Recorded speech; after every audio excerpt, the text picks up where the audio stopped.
Civil and political rights. When the perfect comes, the imperfect will pass away. Bible 1 Corinthians chapter 13 verse 10.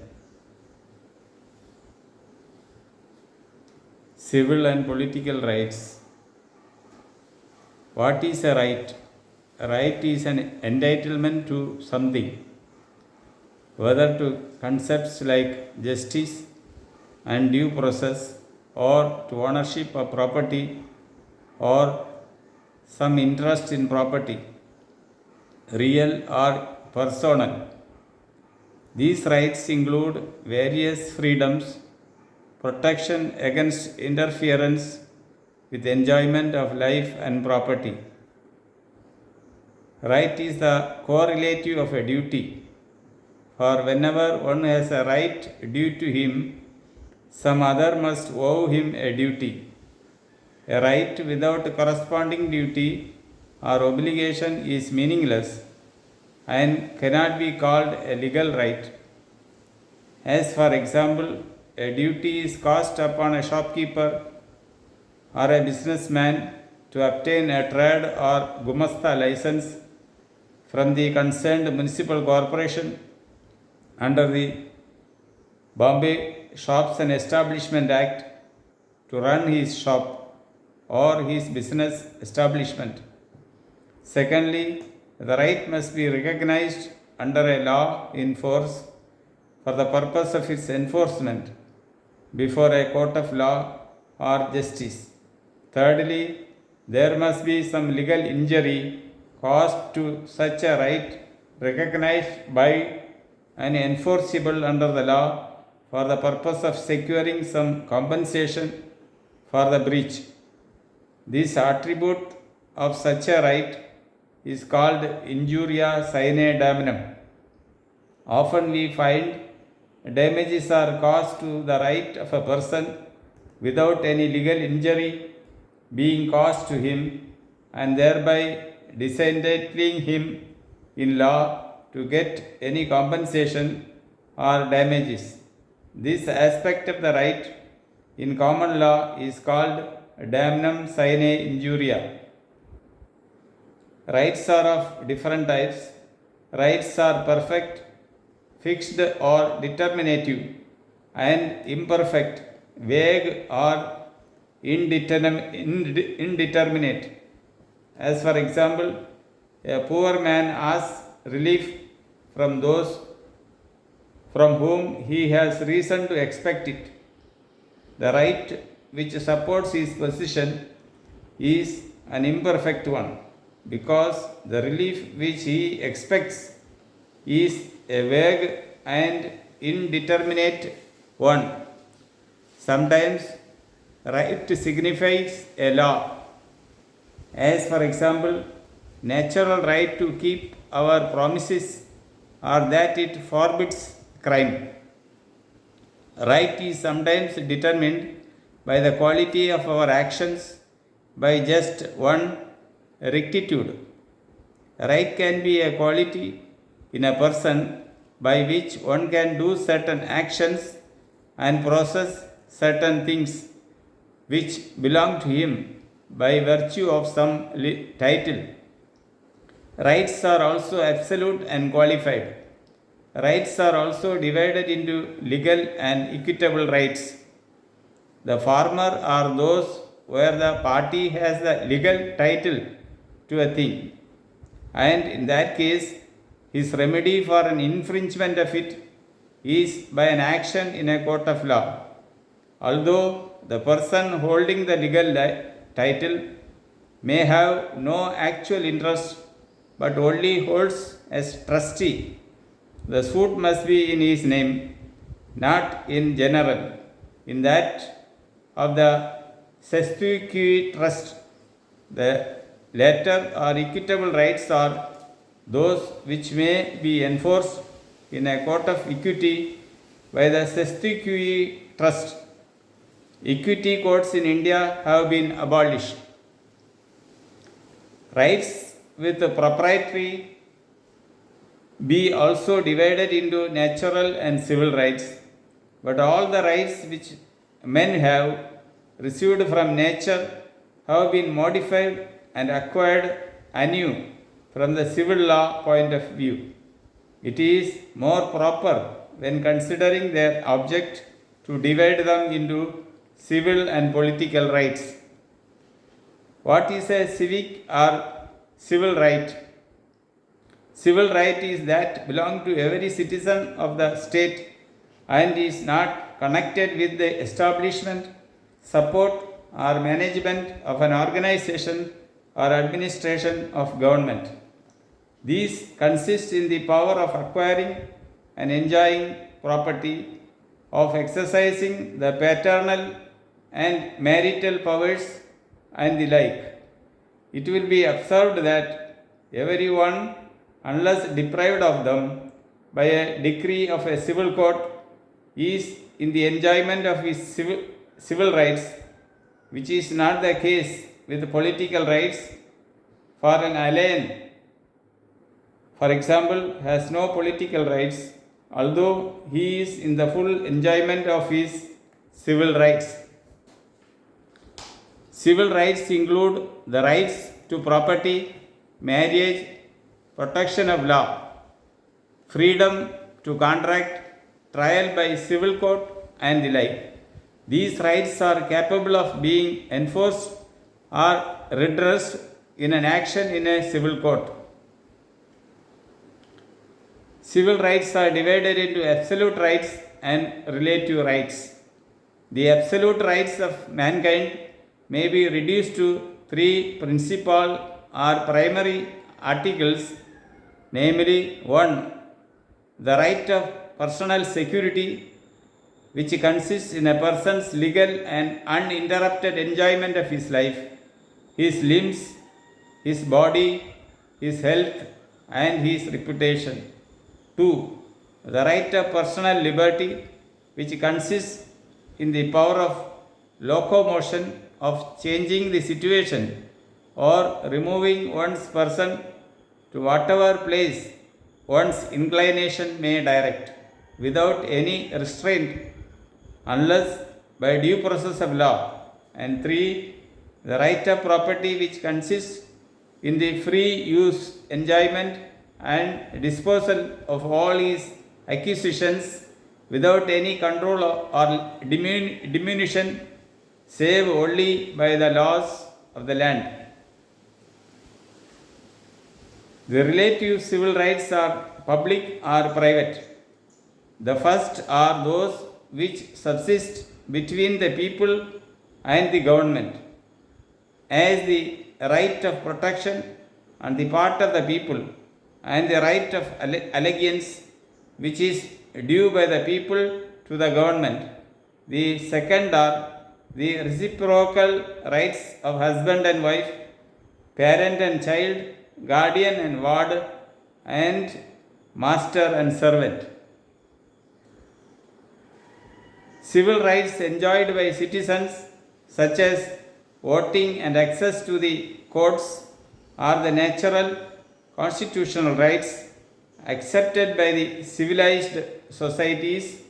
Human rights to protect people throughout the world from terror, torture, barbaric practices, and deprivation of civil rights, and profiting from the labor of people, and such American Constitution guarantees as the right to freedoms of speech, press, religion, assembly, and position. Political rights entail the power to participate directly or indirectly in the establishment and administration of government, such as the right of citizenship, the right to vote, the right of being elected, and the right to hold public office, etc., are the political rights which even the humblest of the citizens possesses. Political rights are fixed by the Constitution. In constitutional law, rights are classified as natural, civil, and political. Natural rights are those that are believed to grow out of the nature of the individual human being, deprived on his personality, depend upon his personality, such as the rights to life, liberty, privacy, and the pursuit of happiness. Civil and political rights are conferred on citizens of Bharat, India, under the Indian Constitution. Citizen is a person who enjoys full civil and political rights. A person has only one or single citizenship in India, irrespective of the state within India to which he belongs, whereas in the United States of America, a person has two citizenships, namely one citizenship of America, federal citizenship, and two citizenship of the state in America to which he belongs, namely citizenship of state of California, New York, etc. Being a juristic person and not being a living or natural person, a company or corporation is not a citizen of India. Thus, an incorporated body or a limited company, being a person, cannot therefore claim or enjoy the civil and political rights as a citizen of India can. Civil and political rights are embodied in Part 3 of the Constitution of India, Articles 12 to 35. The state under Article 12 is shouldered with a responsibility: 1. To protect the rights of individuals, 2. To maintain peace, and 3. To ensure social security. The state protects an individual whose legal right is infringed by another. Sometimes the state itself passing a legislation, GO, ordinance, may encroach upon the fundamental or basic right of an individual. Such person can approach the court for enforcement of her fundamental right by filing a writ petition before High Court under Article 226 or in the Supreme Court under Article 32 of the Constitution of India. The state includes: 1. The central union government and parliament, including the executive organs and other departments. 2. The state governments and the state legislatures.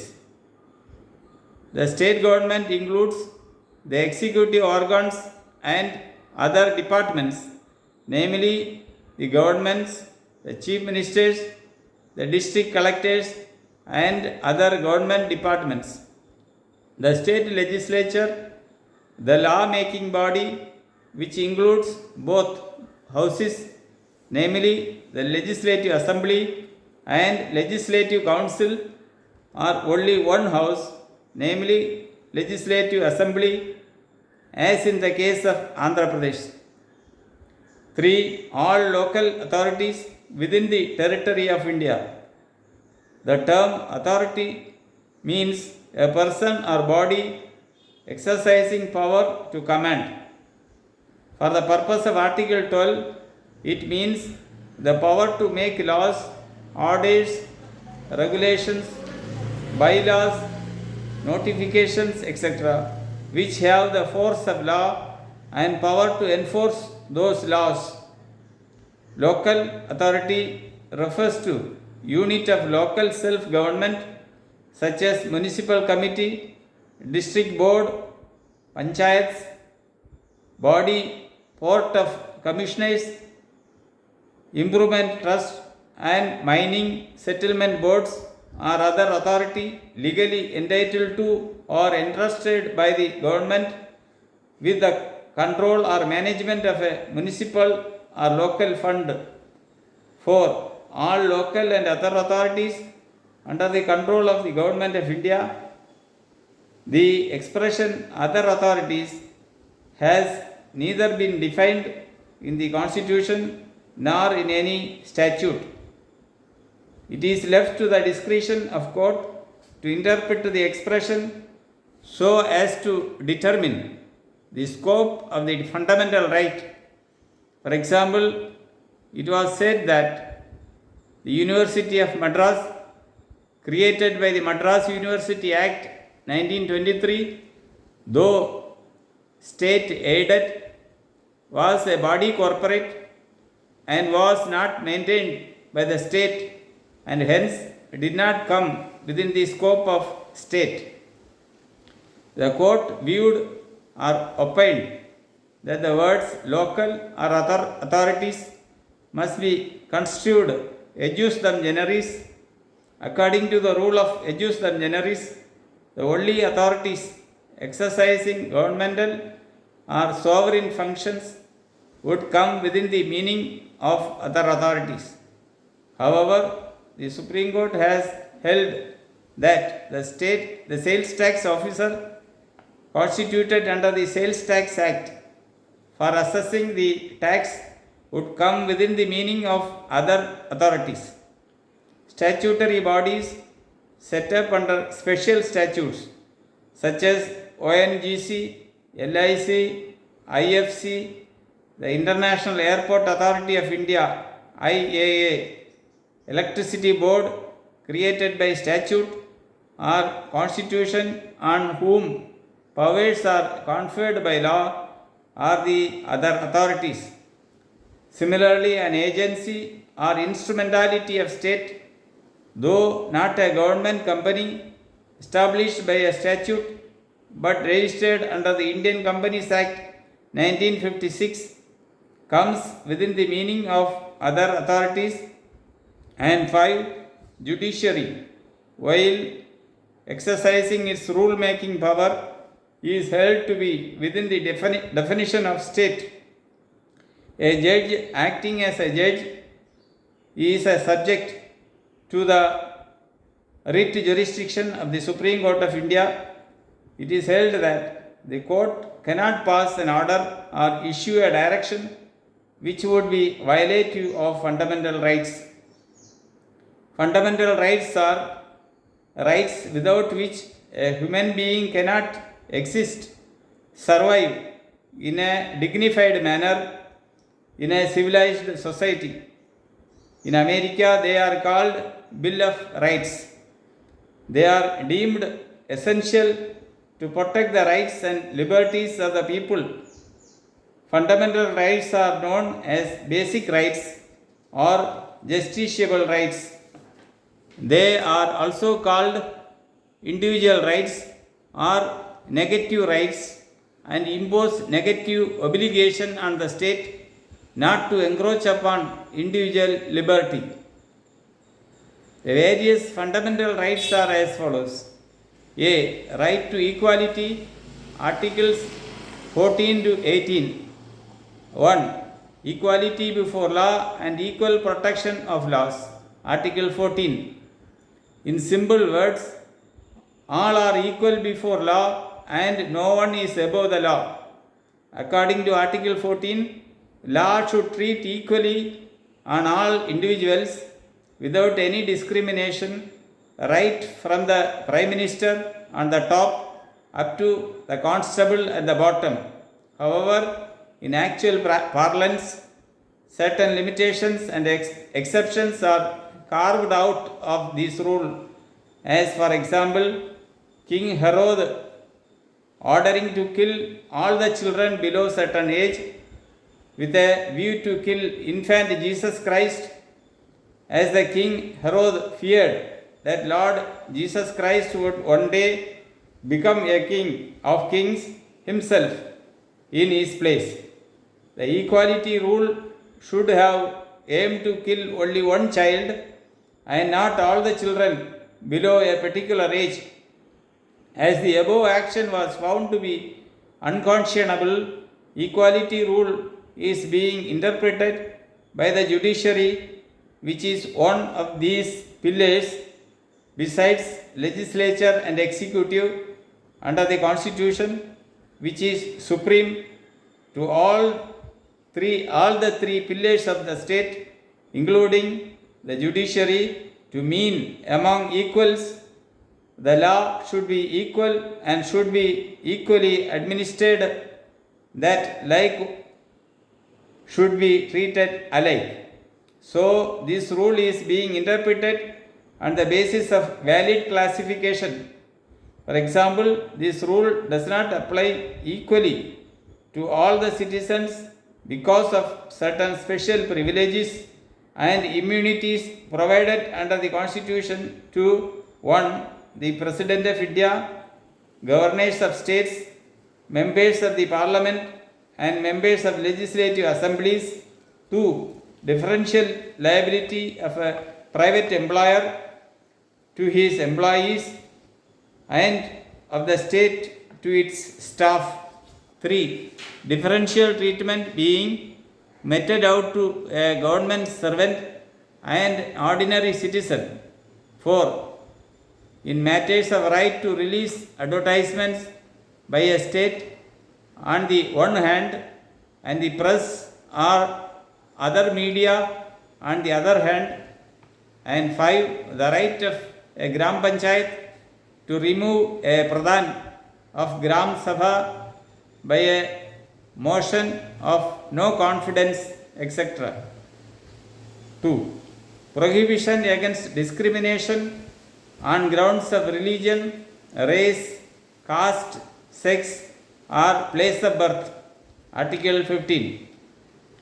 Clause 1 of this article directs the state not to discriminate against a citizen on any of the above grounds in any matter which is exclusively within the control of the state. The word only used in Article 15(1) means merely. It follows from this that discrimination on grounds other than religion, race, caste, sex, or place of birth is not prohibited. Clause 2 prohibits the states as well as citizens from making any discrimination with regard to access to shops, public restaurants,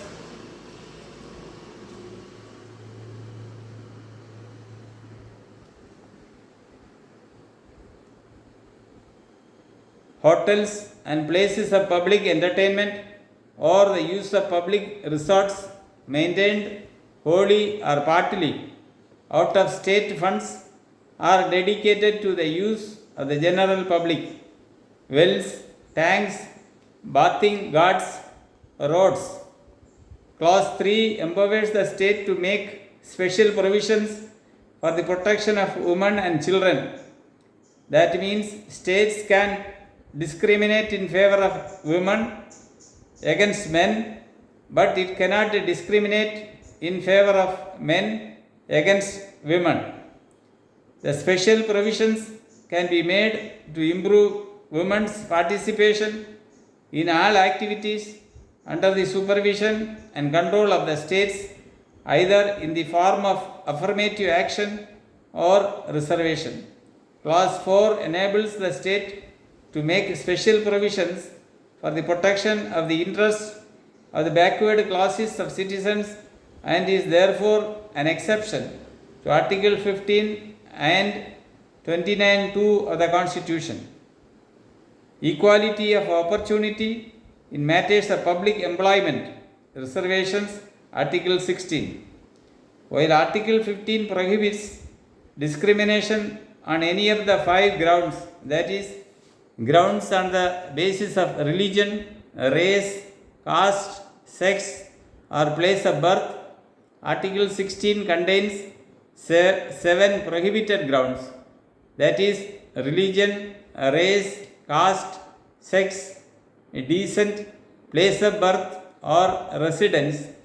Articles 15 and 16 can be invoked by citizens only. The purpose, reason behind making provision for reservations is treating equally all classes of people at all times would result in inequality. Therefore, provision for reservation is made in order to uplift the socially and educationally backward classes of citizens as a compensatory benefits to them.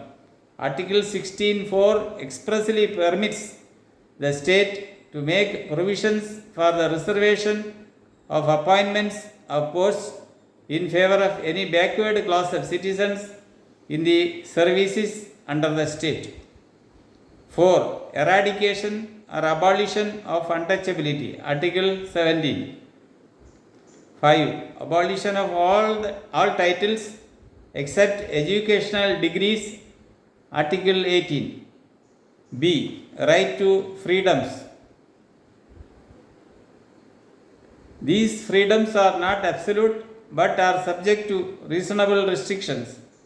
These freedoms are most essential for the existence and survival of human life. These are embodied under Articles 19 to 22. 1. Freedom of speech and expression. Article 19(1)(a).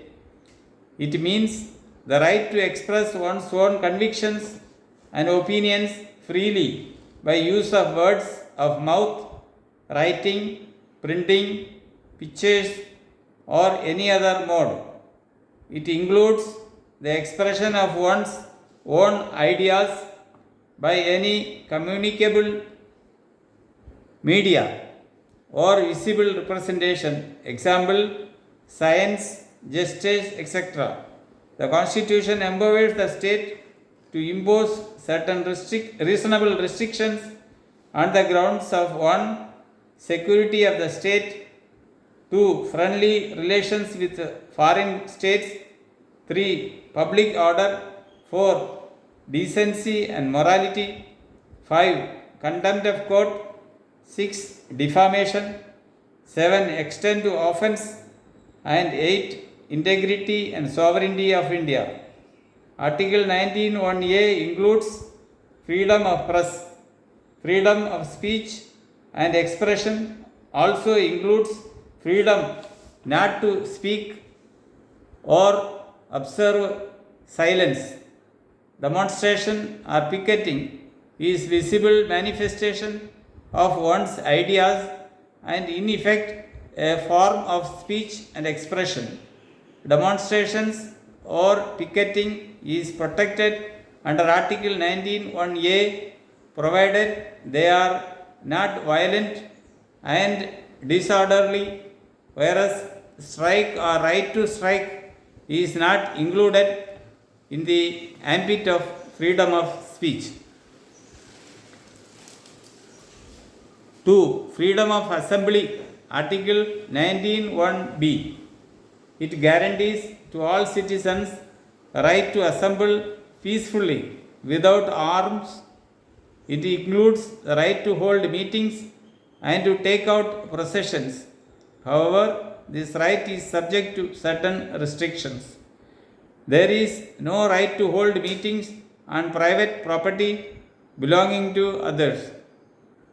3. Freedom to form association. Article 19(1)(c). This article guarantees to all citizens the right to form associations and unions. However, this right is subject to certain restrictions under Article 19(4). The right to form an association included the right not to be a member of an association. 4. Freedom of movement. Article 19(1)(d). This freedom guarantees to all citizens the right to move freely throughout the territory of India. This right extends the freedom to go abroad also. However, Article 19(5) imposes certain restrictions on this right in the interest of general public. 5. Freedom to reside and to settle down. Article 19(1)(e).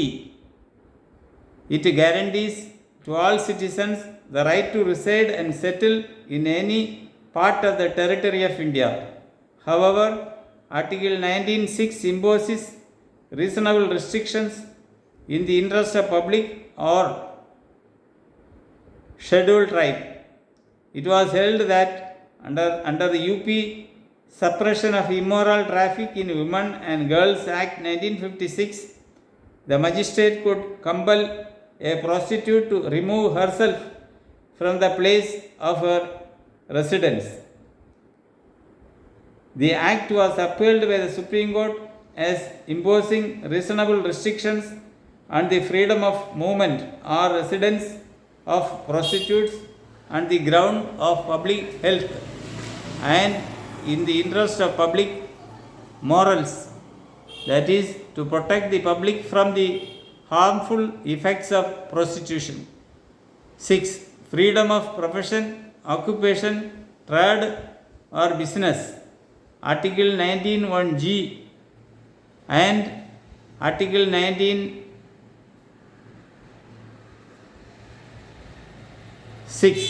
Article 19(1)(g) guarantees to all citizens the right to practice any profession or to carry on any occupation, trade or business. Article 19(6) imposes reasonable restrictions. The right to carry on a business includes the right not to start any business, or if he chooses, he has the right to close it down at any time he likes. Thus, the state cannot compel a citizen to carry on business against his will. It was observed by the Supreme Court that no person had a right to carry on the business if he could not pay even the minimum wages to his workers. Section 25(o) of the Industrial Disputes Act 1947 requires the employer to take prior permission from the government for closure of his industrial undertaking, and the government could refuse the permission to close down the business if it is satisfied that the reasons given by the employer are not adequate and sufficient, or that such a closure is prejudicial to the public interest. Section 25(r) provides for punishment for violation of Section 25(o). The Supreme Court held that Section 25(o) as a whole and Section 25(r) insofar as it related to the awarding of punishment for violation of the provisions of Section 25(o) as unconstitutional and invalid, as this violates the fundamental right under Article 19(1)(g). Further, the refusal to close down the business even if he could not pay was not a reasonable restriction in the public interest within the meaning of Article 19(6). 7. Freedom of right to property is no longer a fundamental right, but is now a mere constitutional right under Article 300(a). C. Protection against conviction for offences. Article 20. Clause 1 of this article prohibits ex post facto laws. It means a law which imposes penalties or convictions on the acts already done and increases the penalty for such acts. Ex post facto laws impose penalties retrospectively. For example, the Dowry Prohibition Act 1961 came into force from 25/1961. A person guilty of accepting dowry is punishable under the Act after 25/1961 and not before 25/1961. Ex post facto laws are of three kinds. 1.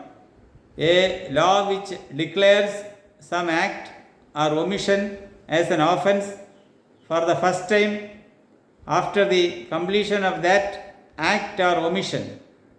B. A law which enhances the punishment or penalty for an offense subsequent to the commission of that offense. C. A law which prescribes a new and different procedure for the prosecution of an offense subsequent to the commission of that offense.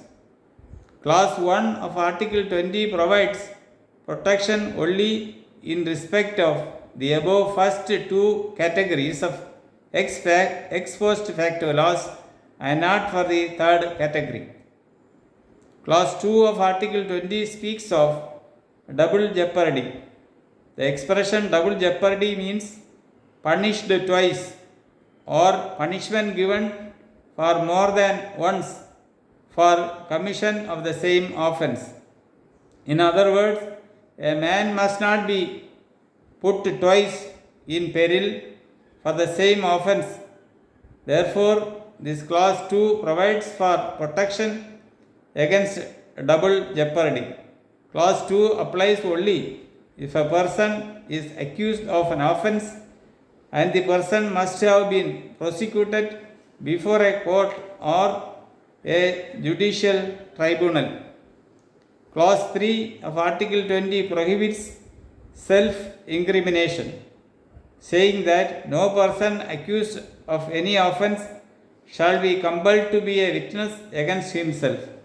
The prohibition under Article 23 is available only if the person seeking the protection is accused of an offense. The protection is against compulsion to be a witness, and the compulsion relates to giving of evidence against himself. Confessional statement, self-harming statement, or statement made against himself, made by a person accused to a police officer, is inadmissible in evidence under Section 25 of the Evidence Act 1872.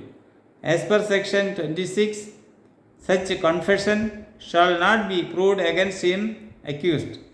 However, as per Section 27, when an information given by the accused in police custody leads to the discovery of an incriminating material object like jewelry, weapons, etc., that portion of the information can be proved against the accused. It is made clear that Section 27 of Evidence Act is not violative of Article 23. D. Right to life and personal liberty. Article 21. This right is the heart of the fundamental rights. It says that no person shall be deprived of his life or personal liberty except according to procedure established by law. After the decision of the Supreme Court in Maneka Gandhi's case in 1978, Article 21 guarantees to the citizens not only from the executive action but also from the legislative action. The protection under Article 21 is available to the citizens and non-citizens alike. Under Article 21, a person can exercise his personal liberty and it cannot be curtailed. However, the latter part of Article 21 imposes restriction that the person's liberty can be curtailed in accordance with the procedure established by law. Similar provision is to be found in the Fifth Amendment to American Constitution, that no person shall be deprived of his life or personal liberty without due process of law. Article 21 comprises of 4 words, namely life, personal liberty, law and procedure. To know the ambit of Article 21, we have to know how these words are understood or interpreted by the Supreme Court. Life is essential to any human being. Right to life is a natural right which cannot be transferred. However, in the larger interest of the society, life or personal liberty can be taken away by the state under due process of law in America and procedure established by law in India. Article 21 of the Indian Constitution is borrowed from the American Constitution, and the words procedure established by law are inserted instead of the words due process of law. In the first leading case on Article 21, AIR 1950 Supreme Court 27, A.K. Gopalan was detained under Preventive Detention Act 1950. On a challenge to the validity of the Act, the Supreme Court interpreted the word liberty narrowly and upheld the validity of the Act. But in Maneka Gandhi's case, passport case, AIR 1978 Supreme Court 597, where Mrs. Maneka Gandhi, wife of late Sanjay Gandhi, was issued passport. Later, she was informed that the government decided to impound her passport and she was required to surrender it without stating the reasons. She challenged the government's decision to impound her passport as it violates her personal liberty guaranteed under Article 21. The Apex Court held that the procedure established by law under Article 21 must be just, reasonable and fair, but not any type of procedure. This decision overruled the decision of the Supreme Court in A.K. Gopalan's case and removed the difference between due process of law, America, and procedure established by law, India. Just like the procedure means just, reasonable and fair, so also the law means just, reasonable and fair law. Life generally means keeping soul and body together. Doubt arises if a person is in coma, that is neither dead nor alive. Now the question is, what type of life is guaranteed under Article 21 of the Constitution? Right to life and personal liberty guaranteed under Article 21 includes the following. 1. Right to privacy. It is held in 63 Supreme Court 1295 that the life guaranteed under Article 21 is not mere animal existence and is something more than that. In this case, domiciliary visits at nights to observe the movements of the accused was held violative of Article 21 of the Constitution. Another example is telephone tapping is held in 97 AC 568 is a serious invasion of an individual's right to privacy, which is part of the right to life and personal liberty enshrined under Article 21, and it should not be resorted to by the state unless there is public emergency or interest of public safety requires. 2. Right to livelihood. In 86 Supreme Court 180, it is held that life under Article 21 includes the rights to livelihood. Termination of service without giving reasonable opportunity of hearing is unjust, arbitrary and illegal. Held in 1993 3 SCC 258. The non-payment of minimum wages to the workers is held to be violative of right to life in 82 SC 1473. 3. Right to die. It is held by Bombay High Court in 1987, Criminal Law Journal 549, that right to life under Article 21 also includes the right to die and struck down Section 309 Indian Penal Code. The right to live in Article 21 includes the right not to live, that is, right to die. 1994 3 SCC 394.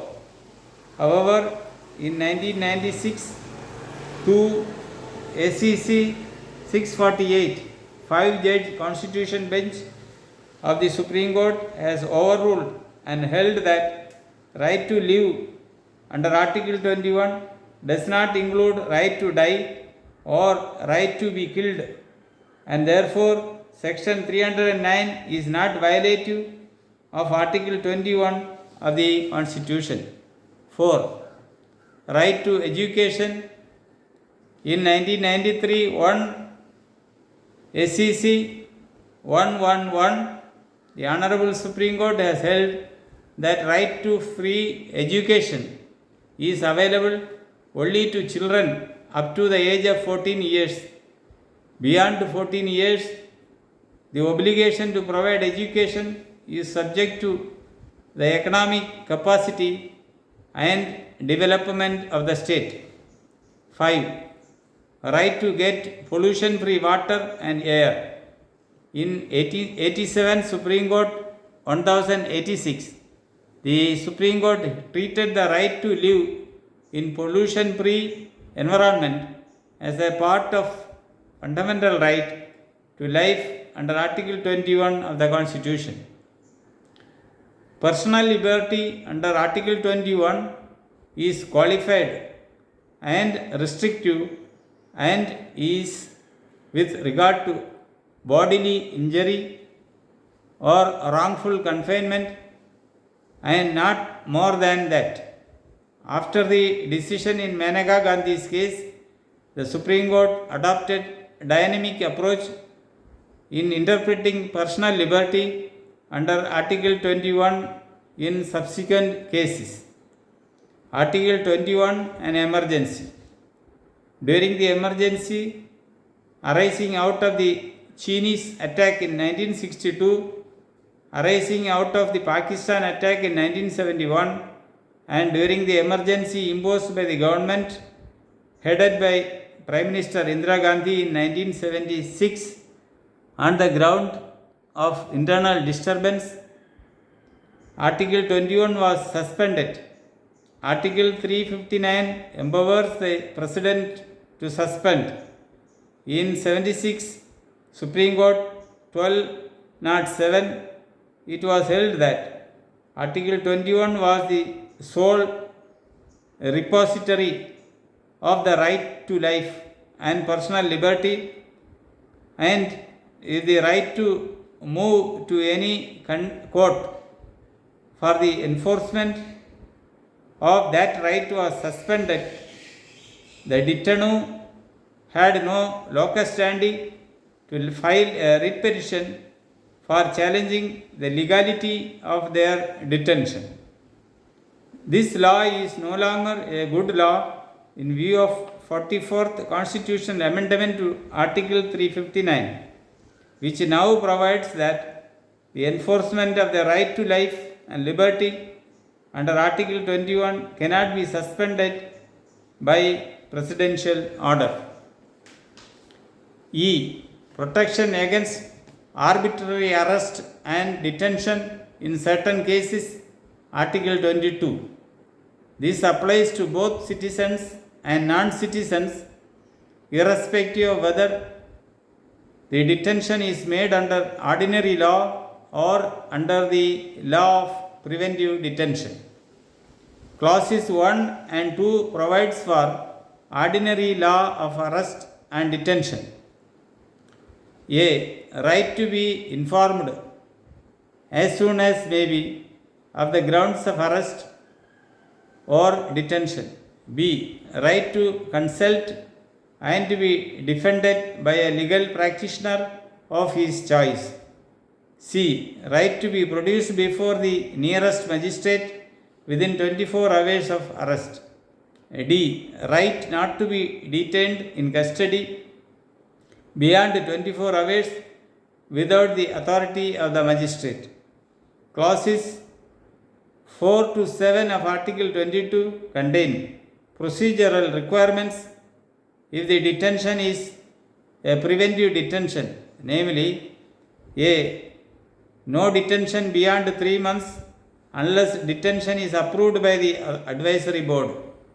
B. The detaining authority must communicate as soon as may be to the detainee the grounds for such detention.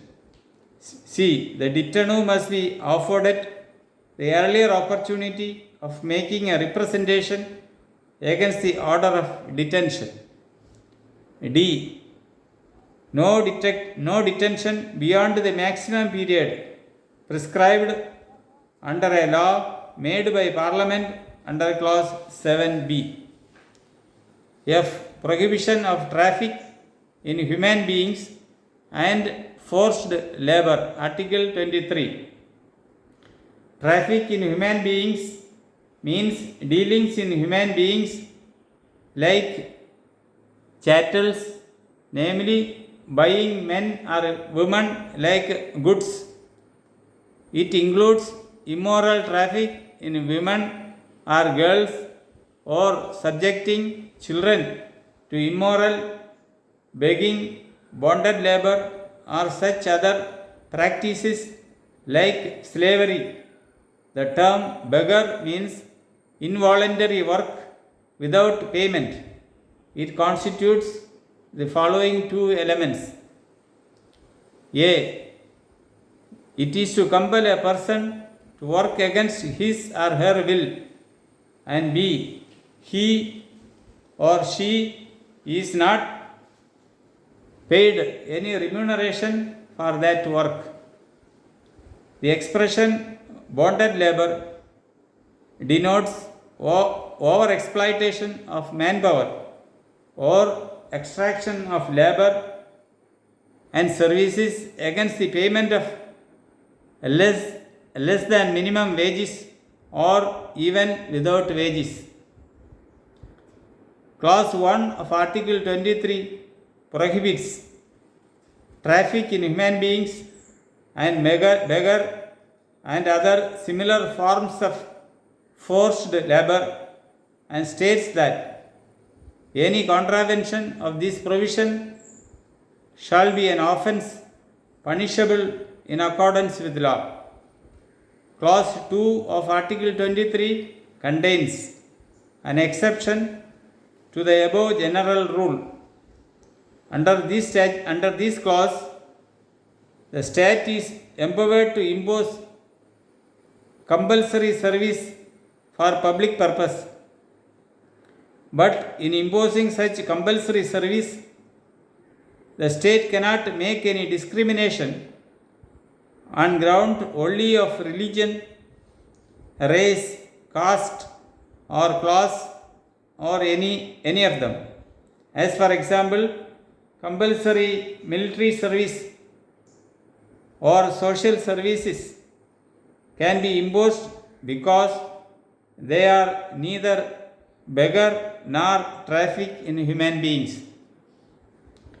In pursuance of Article 23, Suppression of Immoral Traffic in Women and Girls Act 1956 and Bonded Labor System Abolition Act 1976 were passed. Under Bonded Labor System Abolition Act, a person guilty of extracting bonded labor is punishable with imprisonment which may extend to 3 years and fine of rupees 2000. G. Eradication of child labor by prohibiting employment of children in factories, etc. Article 24. This provision read with the directive principles of state policy contained in Article 39A and F, provides for the protection of the health and strength of children below the age of 14 years. Further, there are a number of enactments which prohibit employment of children, namely Employment of Children Act 1938, Motor Transport Workers Act 1951, Merchant Shipping Act 1958, Apprentice Act 1961, BD and Cigar Workers Prohibition and Regulation Act 1986, etc. In 82 SC 1473, the Supreme Court laid that Article 24 could be plainly and indubitably enforced against everyone, whether state or private individuals. H. Right to freedom of religion, Articles 25 to 28. The word religion is not defined in the Indian Constitution. India is a secular state. The word secular and secularism under the law means that state does not owe loyalty to any particular religion, and the state has no religion of its own. It protects all religions, namely Hindu, Muslim, Christian, Parsi, etc. Everyone has a right to relate himself to God according to his own conscience. In 94 SC 1918, the Supreme Court has held that the state, in the interest of public order, can impose certain restrictions on the freedom of religion. The state is not empowered to compulsorily acquire religious property for the public purpose. The state, in the interest of public health and morality, can prohibit certain deleterious religious practices, namely 1. Sacrifice of human beings, cows, etc. 2. Bigamy. 3. System of Devadasi, etc. I. Freedom of conscience and the right to profess, practice and propagate religion, Article 25. Clause 1 of Article 25 secures every citizen A. Freedom of conscience, and B. Right to 1. Profess religion, 2. Practice religion, and 3. Propagate religion. The expression freedom of conscience means the inner freedom of a person to mold his relations with his God in whatever manner he likes. The word profess means to allow publicly or to declare openly one's own faith or belief in. The expression practice of religion, it signifies acts done in pursuance of religious belief. In 58 SC 731 of the Supreme Court rejected the contention of the petitioners that the sacrifice of a cow on Bakrid Day was an integral part of their religion, and held that the sacrifice of cow on the Bakrid Day was not an essential part of Mohammedan religion. In Bijoy Emmanuel versus State of Kerala National Anthem case, reported in AIR 1987, Supreme Court 748, 3 children belonging to the Jehovah's Witnesses of the Christian community were expelled from the school for refusing to sing the national anthem. They challenged the validity of their expulsion on the ground that it was violative of their fundamental right under Article 25. They stood up respectfully when the national anthem was being sung every morning at their school, but refused to sing the national anthem as, according to them, it was against the tenets of their religious faith. The Kerala High Court held that it was their fundamental duty under the Constitution to sing the national anthem. On appeal, the Supreme Court reversed the High Court decision and held that there is no legal obligation in India for a citizen to sing the national anthem. The right under Article 25(1) cannot be regulated by executive restrictions, cannot be regulated by executive instructions which had no force of law. 2. Right, freedom of religious denominations, Article 26. It provides that, subject to public order, morality and health, every religious denomination or any section thereof shall have their right, a right to establish and maintain institutions, Article 26a.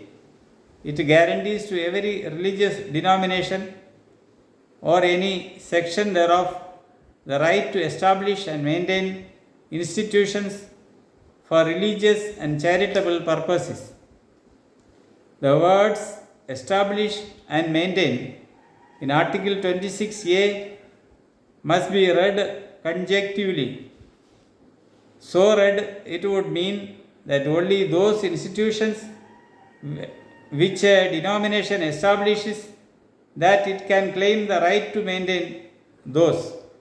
In 86, Supreme Court 662, the Aligarh Muslim University was established by the central government under the Aligarh Muslim University Act 1920, enacted by the central legislature.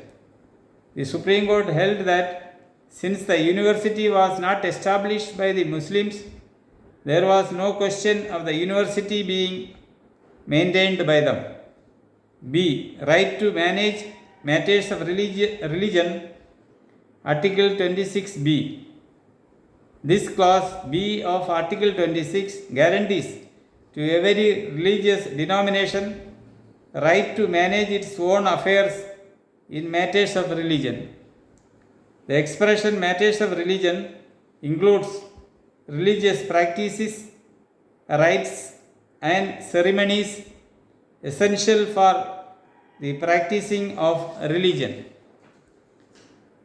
C. Right to own and administer property, Article 26C and D.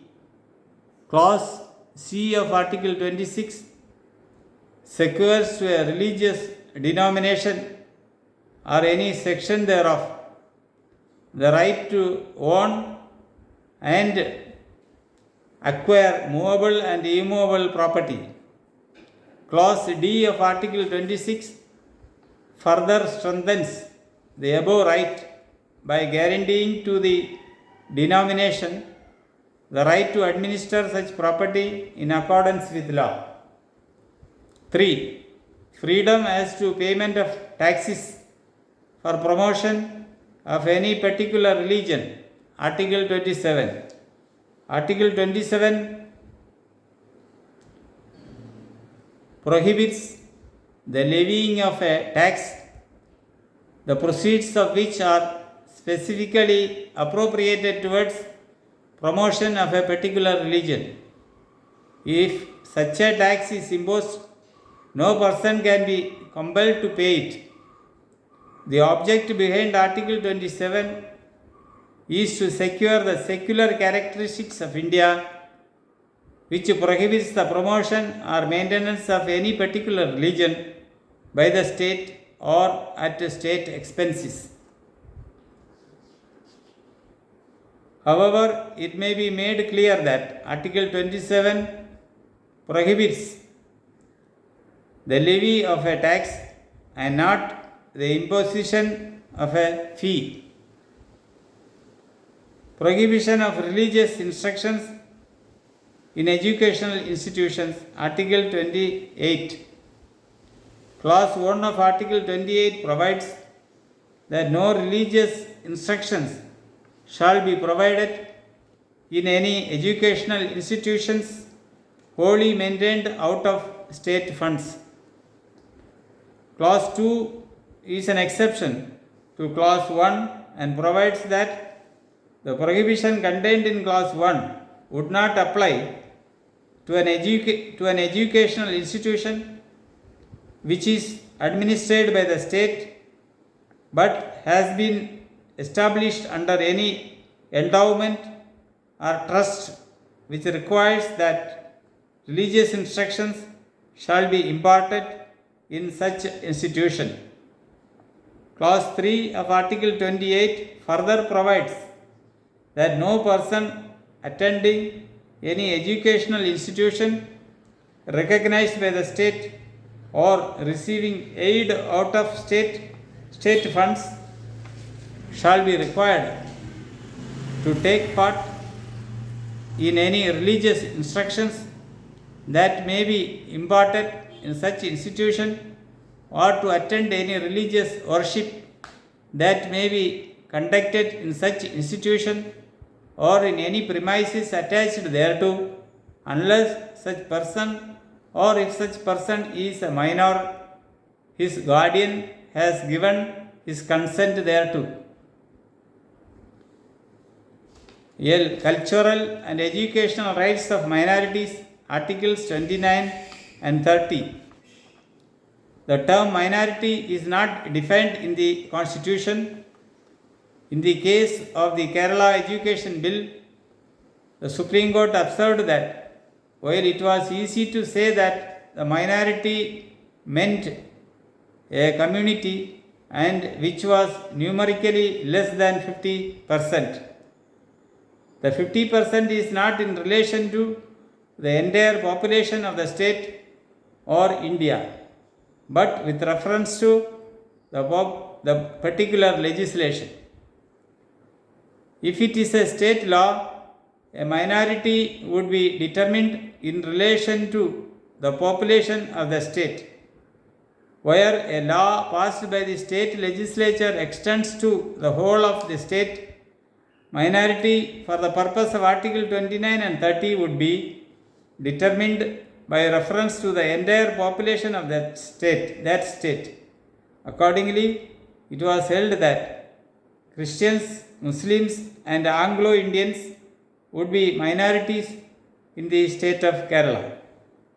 Protection of interests of minorities, Article 29. Clause 1 provides that any section of the citizens residing in the territory of India or any part thereof having a distinct language, script or culture of its own shall have the right to conserve the same. The right to conserve means the right to preserve and the right to maintain.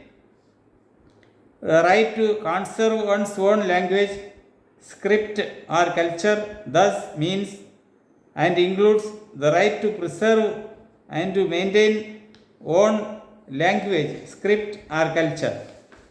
It includes the right to work for one's own language, script or culture and to agitate for the same. The right contained in Article 29(1) may be exercised by setting up educational institutions and by imparting instructions to the children of their own community in their own language.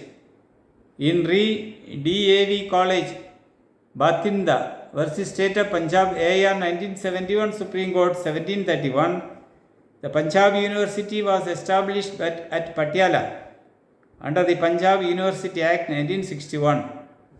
After the recognition of the state of Punjab in 1969, the Punjab government issued a notification providing for the compulsory affiliation of all the colleges situated within the area under the jurisdiction of the Punjab University, Patiala. Thereafter, the university issued the impugned circular to all the affiliated colleges, requiring them to introduce Punjabi in Gurmukhi script as the sole medium of instruction as well as examinations. The Supreme Court struck down the circular as violative of the right of the petitioner to conserve their script and language and to administer their instructions in their own way. Clause 2 of Article 29 states that no citizen shall be denied admission into any educational institution maintained by the state or receiving aid out of state funds on grounds only of religion, race, caste, language, or any of them. 2. Rights of minorities to establish and administer the educational institutions of their own. Article 30. All minorities, whether based on religion or language, shall have the right to establish and administer educational institutions of their choice. A. In making law providing for the compulsory acquisition of any property of an educational institution established and administered by a minority, referred to in clause 1, the state shall ensure that the amount fixed by or determined under such law for the acquisition of such property is such as would not restrict or abrogate the right guaranteed under that clause. This state shall not, in granting aid to educational institutions, discriminate against any educational institution on the ground that it is under the management of a minority, whether based on religion or language. The expression linguistic minority for the purpose of Article 31 is one which must have a separate spoken language, and that language need not have a distinct script. In India, a number of languages are spoken having no script of their own, but people speaking such a language having no script of its own constitute a linguistic minority for the purposes of Article 31. A linguistic minority is to be determined with reference to the language spoken by the minority, spoken by the community, and not with reference to any other language which the community wants its children to study. The expression religious minority means that the only and principal basis of the minority must be adherence to one of the many religions and not a sect or part of the religion. Jains and Sikhs have been held to be minorities on religion within the meaning of Article 31 of the Union Territory of Delhi. Article 31 guarantees to all linguistic and religious minorities the right to establish and the right to administer educational institutions of their own choice. The word establish indicates the right to bring into existence, while the right to administer an institution means the right to effectively manage and conduct the affairs of the institution. Thus, it leaves it to the choice of the minority to establish such educational institutions, as well serves both purposes, namely the purpose of conserving their religion, language, or culture, and also the purpose of giving through general education to their children in their own language. Clause 2 of Article 30 prohibits the state from making discrimination to the matter of grant of aid to any educational institution on the ground that it is managed by a religious minority or linguistic minority. The state of Bihar versus Syed Asad Rasa, AR 1997, Supreme Court 2425. It has been held that for creation of post in a minority institution for appointment, prior approval of the Vice Chancellor is not necessary, and the person so appointed would be entitled to grant in aid in view of Article 31 of the Constitution. Clause 2 of Article 30 provides that the state shall not, in granting aid to education institutions, discriminate against any education institution on the ground that it is under the management of a minority, whether based on religion or language. The interrelationship of Articles 29(1) and 31 was elaborately examined by the Supreme Court in the case of St. Xavier's College versus State of Gujarat, AR 1974, SC 1389. In this case, the validity of Section 33A, 40, 41, 51A, 52A of the Gujarat University Act 1949 as amended by Act of 1973 were questioned by the petitioners who were running St. Xavier's College of Arts and Commerce in Ahmedabad. On behalf of the state, it was contended that the protection to minorities guaranteed by Article 31 was not available to this college because it was not founded for the conservation of language, script or culture as mentioned in Article 29 of the Constitution. The court, after reviewing its earlier decisions, held that Article 31 covers institutions imparting general secular education. The object of Article 30 is to enable children of minorities to go out in the world fully equipped. It will be wrong to read Article 31 as restricting the right of minorities to establish and administer education institutions of their choice only cases where such institutions are concerned with language, script or secular culture of the minorities.